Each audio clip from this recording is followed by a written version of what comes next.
Hello student, I am Vijendra. 10th class physics का हम आज 3rd चैप्टर स्टार्ट करेंगे और आज हमारा लेक्चर है 13 जुलाई के लिए। अभी हम 2 चैप्टर कर चुके हैं। पहला अपना चैप्टर था लाइट और दूसरा चैप्टर था हमारा रिफ्रैक्शन और फिनोमेना ऑफ लाइट, या चैप्टर का नाम पूरा था ये ह्यूमन आई।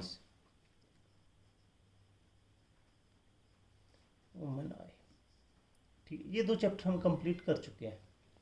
आज हम 3rd चैप्टर स्टार्ट करने वाले हैं। नया चैप्टर है। 2 चैप्टर जो हमारे हो चुके हैं उससे इसका कोई रिलेशन नहीं है।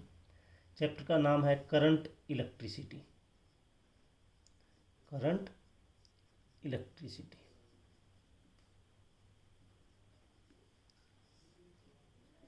इस चैप्टर को हमें करना है।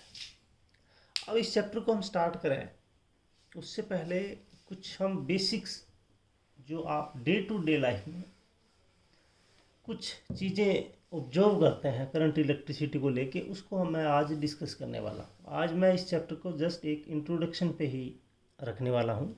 आज हम कोई ये लगा लीजिए कि चैप्टर से रिलेटेड नोट्स नहीं बनाएंगे। आज हम सिर्फ इंट्रोडक्शन की बात करेंगे। इंट्रोडक्शन की बात। किसका इंट्रोडक्शन?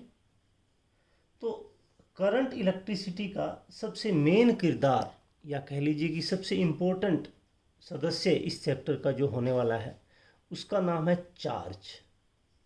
CHARGE।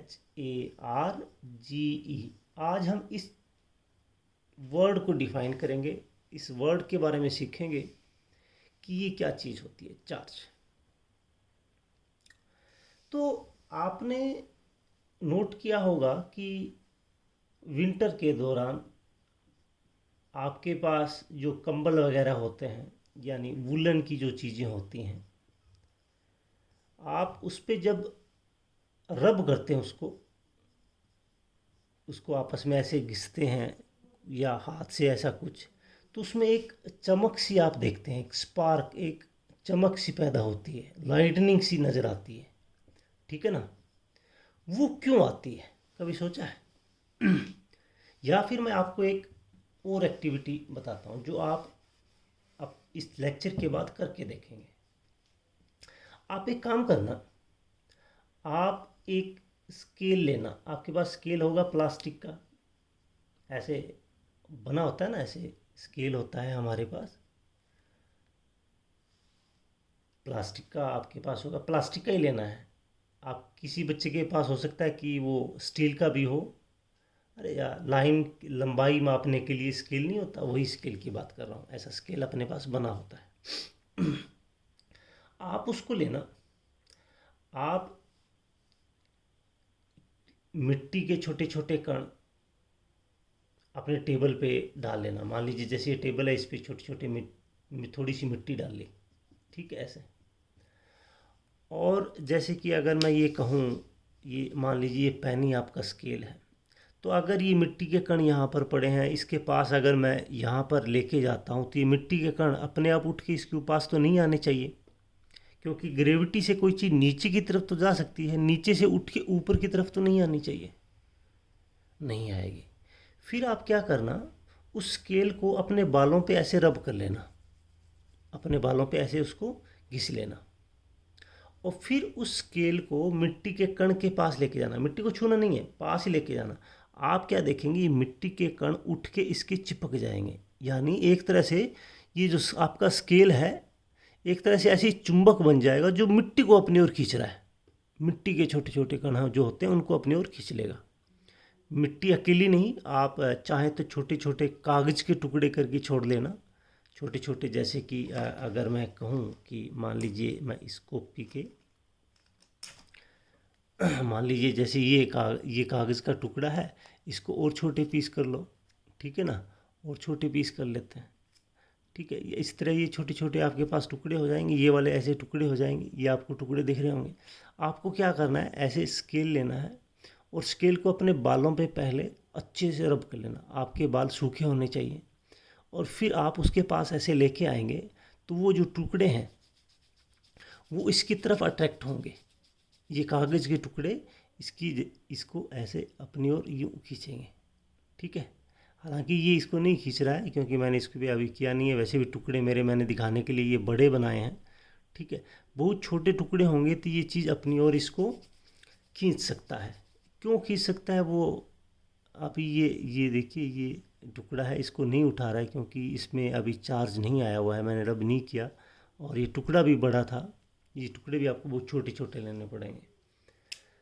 कहानी ये है कि ये स्केल जो है बालों में रगड़क करने पर इसने इस मिट्टी के कण को अपनी ओर खींचा। क्यों खींचा? क्यों?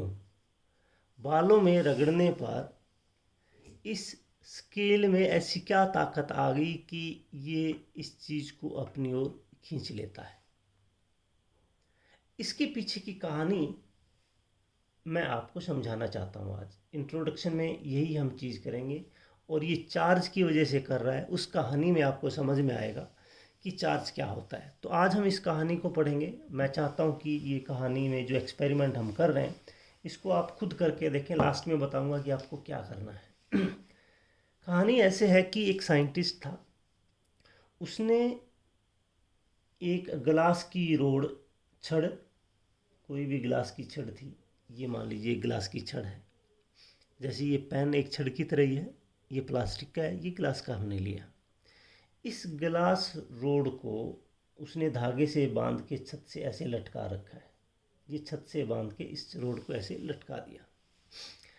इसके पास में ही छत से दूसरी रस्सी से ये एक दूसरी रोड हमने लटका दी, मतलब उस साइंटिस्ट ने लटका दी। ये दो रोड हैं, एक दूसरे के पास ऐसे झूल रही हैं।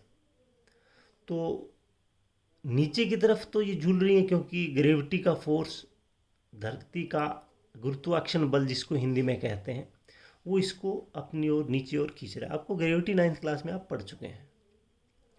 लेकिन ये रोड एक दूसरे को यूं बाहर की तरफ तो नहीं धकेल सकती ना। क्यों धकेलेगी? इनके बीच में कोई फोर्स नहीं लग रहा है।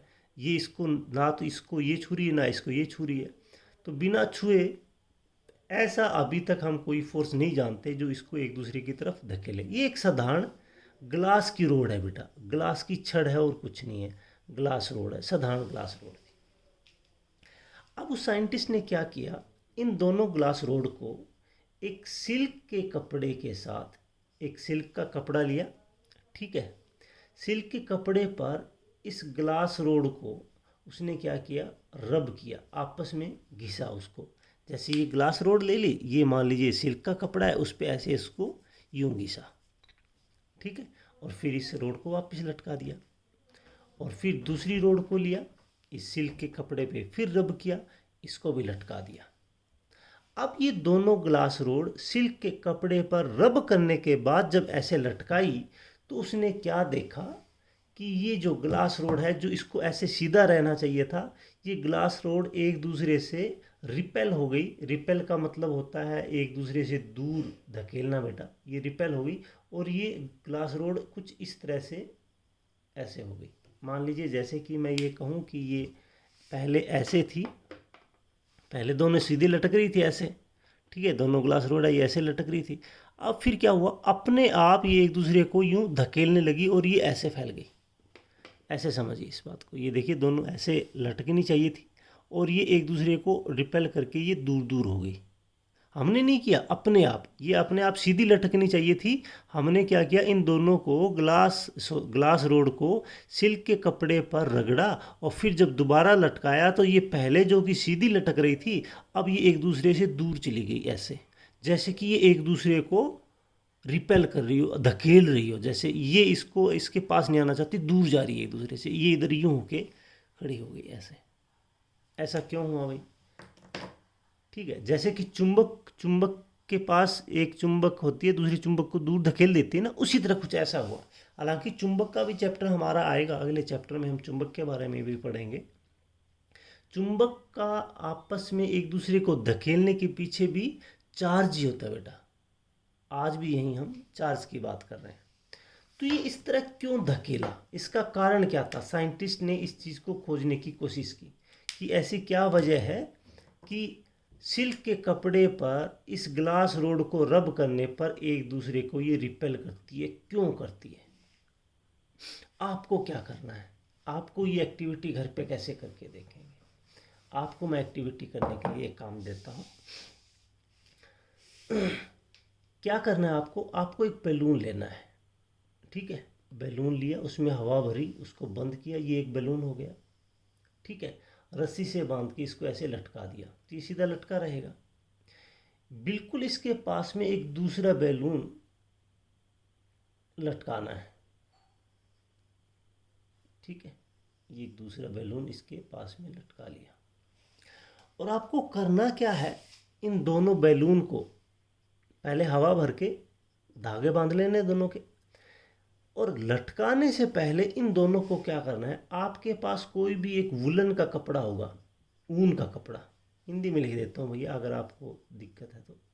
ऊन का कपड़ा लेना है और उस ऊन के कपड़े पर इन दोनों बैलून को, बैलून गुब्बारे, साधारण गुब्बारे जो आप बर्थडे पे लगाते हो वही वाले गुब्बारे हैं और कुछ नहीं है।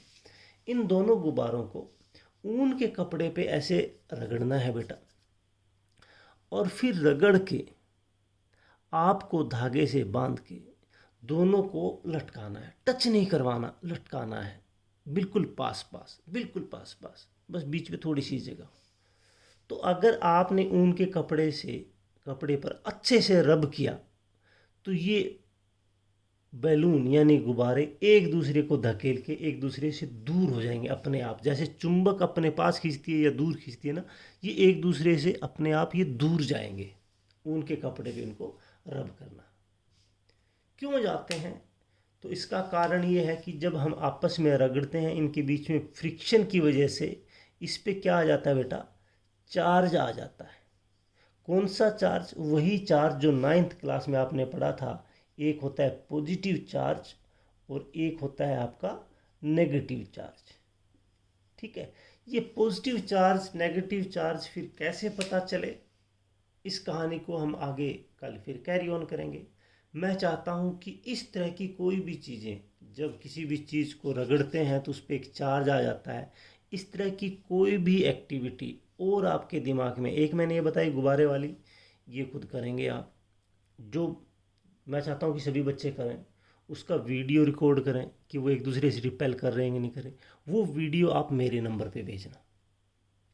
आज हम इतना ही रखेंगे। मैं चाहता हूँ कि इस पे चार्ज से संबंधित आपके पास कोई भी एक्टिविटी है, ये वाली तो है ही, इसके अलावा भी अगर आप कोई एक्टिविटी घर पे कर सकते हो, सोचिए। और चार्ज के बारे में आपकी कोई और जानकारी, अभी तक की जो जानकारी है उस पर बेस्ड ऐसा कुछ भी आपके पास है, पूछना है, तो आप मेरे नंबर पे डालिएगा। और हम अगले लेक्चर में इस चार्ज की फिर डेफिनेशन, इस चार्ज के बारे में कुछ और जो हमें नोट्स में लिखना है, करवाना है सिलेबस में, वो हम कल से स्टार्ट करेंगे।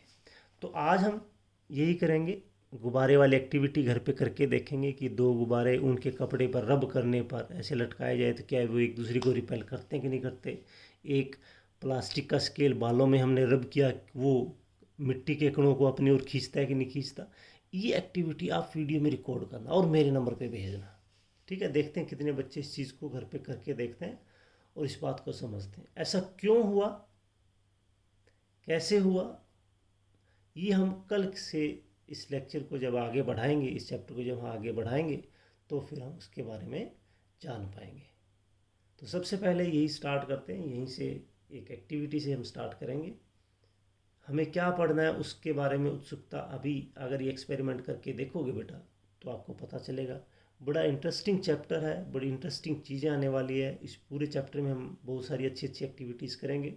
मैं चाहता हूँ कि आप अपने घर पे, आपके पास जो इतना टाइम है उसका सदुपयोग करो। कुछ चीज़ें हैं, साइंस करके देखने की चीज़ है, सीखने करने से आप सीखेंगे। साइंस रट्टा लगाने की चीज़ नहीं है। आप अपने चारों जो चीज़ें हैं उनको ध्यान से देखिए, आपको बहुत सारी, आज के दिन तो सब कुछ चार्ज का ही खेल है। करंट, इलेक्ट्रिसिटी तो सब कुछ है, करंट से सब कुछ चल रहा है। तो ये हम करेंगे, ये एक्टिविटी घर पे करके देखिए, आप मुझे भेजिए। कल से इस चैप्टर को फिर हम स्टार्ट करेंगे। आज के लिए इतना ही। Have a nice day.